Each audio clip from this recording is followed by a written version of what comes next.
tractor power. And today from Florida Sports Park in Naples, it's the Gator NTPA National. The Super Stocks are the NTPA signature division. They closely resemble the tractors down home on the farm, but their wheels up style and their heavy plumes of black diesel smoke really represent their calling card. Now, we've not seen the Supers on TNN for a while, so here's Army Armstrong with a refresher course in Super Stock tractor pulling. The Super Stock tractors, boy, I tell you what, a big crowd favorite. Today we're going to be looking at the 7,500-pound category, the middleweights in the competition known as Super Stockers. You know, a Super Stock tractor has a lot of appeal because all the manufacturers are represented here. So if you're in the agro industry and you drive a John Deere, you're going to be pulling for a John Deere. You drive an International on the field, you're going to be pulling for an International. Everybody wants bragging rights in the Super Stock category. You know, one of the interesting things I see about this class is what you see may not be what is real. For an example, the rules say you must run a stock appearing rear end, a stock appearing transmission, and a stock appearing engine. Well, they do appear to be stock, but that's where it stops. These particular tractors we're going to be seeing today will run as many as 4 turbochargers. They will be generating 12 to 1,500 horsepower. Now, this particular setup has turbochargers outbound. The 2 on each side dump into 1. There's 2 of them back up under the engine you can't even see. Mega horsepower is what it's all about. But no matter what brand you have, what kind of horsepower you have, there's one thing about these guys that everybody loves. They smoke, they bellow, they cough, and they hack the horsepower on the other end. Yes, ladies and gentlemen, these are the ones they call the smokers. And Army, let's take a look now at a list of the manufacturers represented here in this competition, and you can see it's dominated by the IHs, the International Harvesters. Now, we'll have a chance to take a look at that Oliver tractor a bit later in the show. We always get asked on these pulling shows for more information about the Sled. So earlier, Army had a chance to take a closer look at that piece of yellow iron. What you're looking at is one of the main components of a pulling sled, one of the main 3. It's called a main drive and frame assembly, and it's what holds the other 2 together. The second piece we're going to talk about is the weight box itself. We actually have 12,000 pounds of weight in this box right now. And what the sport of pulling is all about is this box, because as the vehicles hook onto the sled and pull it down the track, total weight being around 42,000 pounds, this 12,000 pounds of weight moves forward. As it moves forward, it changes the balance of the sled, putting more of a direct pressure on the front of the sled. That puts more weight on this piece of metal right here called the skid pan, and that's what literally stops these guys in their track. Now, the sled operators have come up with a couple of new things. One of them is the fact that this weight runs downhill. That's a safety factor. But the other is there is a pad underneath the front of the weight box. And that, again, helps the drivers to realize that when the box is topped out, it's just like running into a wall. It's going to nail it in the ground. Well, here is a look at Rich Lustig Silver Bullet. This is the Oliver that we mentioned earlier. You may recall one of his other vehicles, the Super Steeler, one of the biggest Steeler fans ever out of 84, Pennsylvania. Earlier, Army took a look at the Silver Bullet. The Silver Bullet of Rich Lustig, a unique individual, a unique piece of equipment. Why? Very simple. He's playing within the rules, right on the edge of the rules. You know, it's interesting in the Super Stock category, they say you must run the same type of engine that came in the frame. Only one tractor ever came out with the V8 engine. It was called an Oliver. Well, this is an Oliver frame. It's got later model sheet metal on it, but he can still run the V8 engine. So he brings all the technologies from other forms of motorsports to the head design of the V8 engine to make all types of awesome horsepower. You take the head designs from other sports such as drag racing, you tie it in with 3 turbochargers, and you've got a phenomenal amount of horsepower. But there's one other piece of equipment on this tractor that is really unique. That is the fueling system. In a class that is known as a smoker class, this particular vehicle does not run diesel fuel. It runs methanol or alcohol for fuel. So when they go to the line today, don't look for the black smoke to be coming out of the Silver Bullet. He'll be pumping pure all day long. And so here is Lustig as he will prepare to take it out of the gate. You know, one of the things that's interesting here is he's looking at the gauges. Why, if you could watch these guys' eyes, it's like watching a tennis match. They've got so many gauges that they're trying to get the boost up. You know, one turbocharger makes horsepower. These guys are running 4 of them. Look at the intensity, the concentration. Look at the insignia on the helmet. Talk about a Pittsburgh Steelers fan. He's an NFL fan, that's for sure. Okay, but right now he is pulling the big boys. Let's see what's going to happen. Missed the weight a little bit. That means it's light on the nose. He's mile an hour looking, making all kinds of horsepower.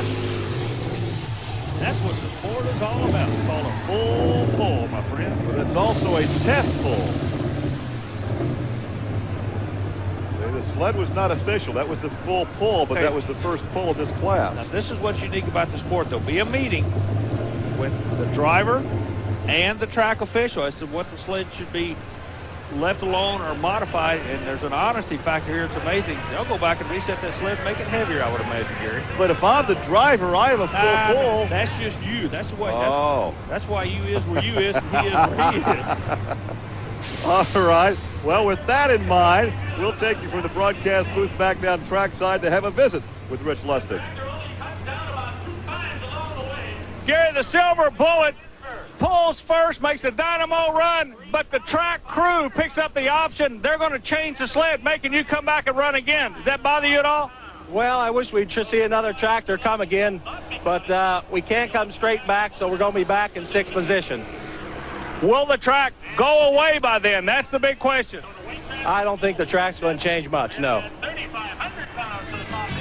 So a full pull for Knott. They'll add some weight. We'll come back with more as you see the weight going in right now. Coming back with more from Naples. Welcome back to Trucks and Tractor Power at Florida Sports Park here in Naples for the Gator NTPA Nationals, a part of the Copenhagen Skull pulling circuit. Coming up next, there is a look at George Everett in the smokeless alternative. Now, he is very active, not only as a competitor, he is an NTPA executive board member. Normally competes in the lighter classes like the 5500 super stock division. So we've added some weight out of Monrovia, Indiana. That's the same hometown of Gary Bettenhausen. There you go. That's right, Cheating Gary. As we look at the gauges come up on this thing. Cheating Gary? A moment ago, you made reference that he normally runs a lighter class. Where he's added weight to this tractor is in the form of physical weight that's mounted right in front of the rear tires. It's painted yellow. I want you to look for that. Now, listen to the whine. Really? See the weight right in front of the rear tires? That's where he added to get up to the 7,500-pound maximum weight. But he's not pumping out the black smoke either, Gary. Well, that's the smokeless alternative. Another alky burner. Well, he's short of a full pull. Let's take the measurement.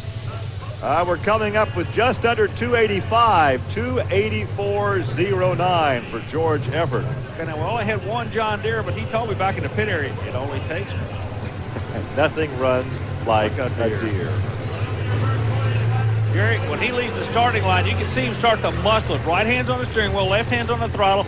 But those big old tires start to dig in. They plant the horsepower. Now he's got the horsepower to the ground. He's trying to generate speed, mile an hour, trying to pull the sled. He's at half track, Gary Lee. What's it look like to you?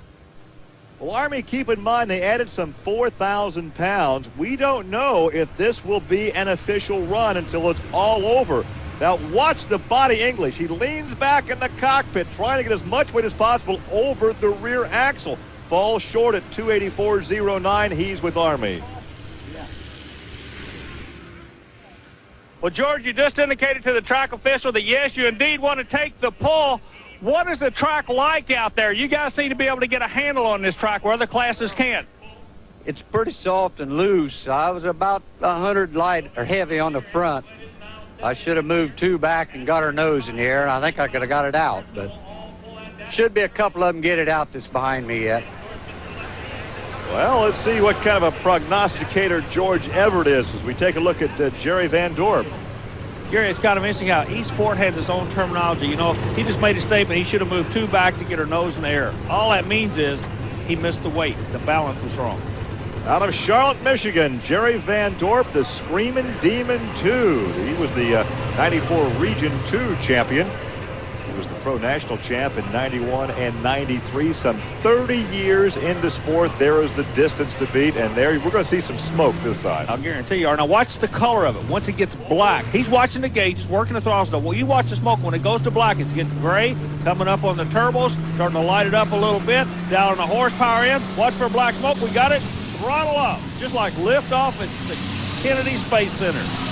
And from the sled cam, taking it down. Let's see if he can take it out of here. One of 5 international harvesters in the pulling competition here this afternoon. Oh, a good ride so far. Weight box goes up on him. No, 284 we're being told. 284.08. Now on the 40-foot track, he went middle to the left. Let's see what the other drivers do. All right, we'll take a look again and watch the black smoke. Again, those big tires, see how they're, you don't see a lot of bounce or anything. They are going about their business. They are putting the horsepower to the track. The smoke on the front, a little bit gray for the first 50 feet. It starts to blacken up. Now it's gray again, so the fuel mixture, not exactly what he was looking for, Gary. Yeah, he missed the fuel mixture. You could tell that in the smoke. He comes up short. In fact, very close to the same run that we saw turned in by George Everett. So just a tick off what George turned in. So once again, we'll go back to trackside, and Army has Jerry. Jerry, you can't be disappointed with that run. If we're playing hand grenades, you'd have been there. Well, my motor had a miss in it. It's just a fresh motor, so there's something wrong with it. Somebody will full pull that if they get it right. Well, once again, another prognostication. We will have at least one full pull. And coming up next is Terry Blackbourn. Terry drives the slow ride tractor. You know, Terry has watched all the guys in front of him. One of the things that you may mention a while ago, our previous driver been in the sport for 30 years. You're going to find a lot of that in the pulling sport, a lot of second, third generation. And Terry will watch the man in front of him and capitalize on that 30 years experience to see where he's going to run the sled. Well, of course, he's been around for some 15 years. Now, he runs 3 turbos with alcohol. We will not see the black smoke. These guys pump enough fuel through these tractors to float the Goodyear blimp or to blow it up in about a second and a half. There's a lot of air that runs through that motor. Good catch on the weight, though. Not much rise in the front end. He balanced it out good. Full pull, I guess he did. Here, we're full sitting here. Yeah. We're watching the front of the tractor, not the front of the sled. So he does indeed pull it out of there. The first to do so, Terry Blackbourn, out of Wisconsin, has the full pull. He actually made it look easy. Excuse me. He's going past the 75-foot mark into the horsepower. You don't see a lot of exhaust coming out anywhere. It's just making power. Camera is a little bit dirty, but the 300-foot. See the flagman right off to his left. That's the 300-foot mark. Red flag right there. There it is. You have it, a full pull. And here's Army. Well, my friend, you showed it could be done. The big question is there anybody else back there that can make a full pull and come back after you in a pull-off? Oh, yeah, Army, that white, you know, you seen it run that test hook, you know, it'll be there. And we tried taking a little power out of ours, trying to get hooked up, and I think we can put a little more back in it. How often in motorsports do you hear we took some power out? We're coming back with more from Naples. Welcome back to Florida Sports Park, the Gator NTPA Nationals. We have just seen a full pull by Terry Blackbourn. Now it's Stan Blygrave in the red horse. Out of Texas, the kid out of the Lone Star State. I've seen this guy pull before. He's a serious puller. We keep talking about smoke, and guys keep coming. We don't see smoke. We're going to see smoke from this Texan, believe me. Well, he won his first NTPA pull in 1980 in Colorado Springs at the age of 19. He's been around a few years, but he will need a full pull to prompt a pull-off, or otherwise he puts it back on the trailer and goes home. Well, he's not hitting all the way through either. You can see the exhaust. Very sporadic. Not what he was looking for. Now he comes up well short, Army, at 268.8, so he will put it back on the trailer and head back home. Not the kind of run that he'd like to see down here in Florida. No, not at all, but you just mentioned, you said down in Florida. These guys are having to adjust to something. Normally they don't. They're at sea level. That could be mixing up this fuel mixture. There's a look at the mechanical bull, Thurman Munford. That's the kind of bull years ago you used to go in and fall off of when people would bet that you couldn't ride that thing, I understand. I tell you what, they still have those things around. And you're still falling off I'm still of them. falling off of them. The 1994 Region 4 champion, the mechanical bull, runs 2 turbos. Another international harvester. Once again, he has to go right out of the ballpark. Sure. The whole complexity now is if you don't make a full pull, you're not a player. White smoke, watch it go to gray, then it go to black, then we're going on the other end.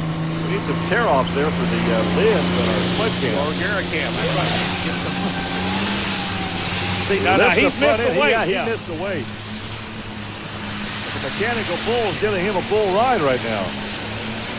So he is way off on the weight. He's making the horsepower, though. Yeah, the black smoke tells you the horsepower's there. He just missed the weight. He got half of it right. So his distance at 278.10. So coming up next will be Rich Lustig in the Silver Bullet. We saw him pull earlier, but that was not official, so he dropped back in the pulling order. So he will come up next and make his attempt at a full pull. But right now, let's go back trackside to visit with our last puller, Thurman Munford. Well, 278, you got to be tickled to death with that. The crowd really got behind you on that run. Yeah, we were right tickled with it. We did get the front end in the air. The tractor seemed to work pretty good considering, you know, how tough the track is, and we're satisfied. So there was a thumbs up. We'll go to the cockpit now of Rich Lustig. Once again, the distance to beat is the full pull. We've been talking about him off and on all day long today. Now, watching the gauges, I told you, it's like a tennis tournament. These guys, their eyes are going back and forth. When everything goes needles up, you go to the other end. Now, he looks to be a little bit light on the nose and hooking to the right on. Oh, he he's goes out of disqualified, bounds. Army. Yes, he will be disqualified. Boy, that just hooked right off to the side, pulled him right off that right lane. It's like it had a mind all its own. Well, you've got all that weight moving, and it's going to happen. Let's see if we can see something break or go away. No, it just started pulling. A vehicle has a tendency to torque to the right. Maybe that big V8 engine did just that. It just pulled him out of bounds. Well, see, he can only tag the brake to get it back in line and couldn't do it. He has been disqualified. We'll go trackside now and visit with Rich. Well, Richard, I tell you what, you almost have to be heartbroken over that. Everybody was watching. They figured you had the hot hand today, but it's like the tractor almost had a mind of its own. When it decided to go right, it was going right. Yes, it was. We ruptured a master brake cylinder on the left-hand side, and I couldn't get it corrected. There's what happened. So the pulling competition continues as we return to Florida Sports Park. We are ready now for our final pull in the competition here at the Gator NTPA Nationals, and there is a look at Joey K. Joey KWIATKOWSKI from up in Dorr, Michigan, driving Wild Thing. He'll be the last one to take a shot at Terry Blackbourn. Of course, Terry pulled it out of here, so Joey the K will have to have a full pull. Man, I'm glad you said Joey the K. I can't pronounce this guy's last name. Being from the South, I'm sorry. Let's keep an eye on him. This guy's keeping an eye on him. He's sitting out there 300 feet away knowing that old Joey's going to be coming after him like a fast-moving freight on a Wild Thing. Well, 30 years in the sport. He drives the Wild Thing. It's an International Harvester. Up on the RPM, the green flag. Oh, he's making horsepower gear. He's cranking. Looks at the gauges, rolls off the clutch. Here we go. Looks to be a good ride. Oh, look at the black smoke. Oh, that chirping sound tells you he lifted a turbocharger. He chirped a turbocharger at 127 feet. That means that Terry Blackbourn is our winner in the super stock class. He's with Army. Well, Terry, you thought somebody else could get it out the end. You seem to be the only guy that had it figured out today. What did you have figured out that the other people didn't? Well, Army, we took a little power out of it, and we thought we'd get hooked up a little better. It was sounding kind of rough, and we seen four-wheel drives ahead of us there that weren't running too smooth, and they kind of got hooked up. So we thought we'd try that. We got a wastegate, we can turn it down, turn the power down a little bit, and we thought that'd help us get hooked up. Anybody need to thank out here? Y'all know nobody does this alone. Well, I'd like to thank Mac Tools and Grove Automotive for getting me going there at the last minute. So we look at the final standings with Terry taking it out of here, the full pull. George Everett went second, then Jerry Van Dorp, Thurman Munford, and Stan Blagrave. Let's go back and talk to Joey K. Joe, I'll be real honest with you. We were with Terry when you made your run. He was sweating BBs. When you came off that line, he thought, man, this guy's coming after me like a fast-moving freight. Then something went away. What did go away? I think I lost boost pressure. I just, tires lost contact with the track and just didn't have enough force there to keep my blowers turning, and I just got underneath them. Well, our congratulations to Terry Blackbourn out of the state of Wisconsin on his victory. It has been a great day here on the edge of the Everglades in Naples, Florida. For Army Armstrong, I'm Gary Lee. We'll see you next week on Trucks and Tractor Power. Now here's news and exciting video release from Diamond P Sports.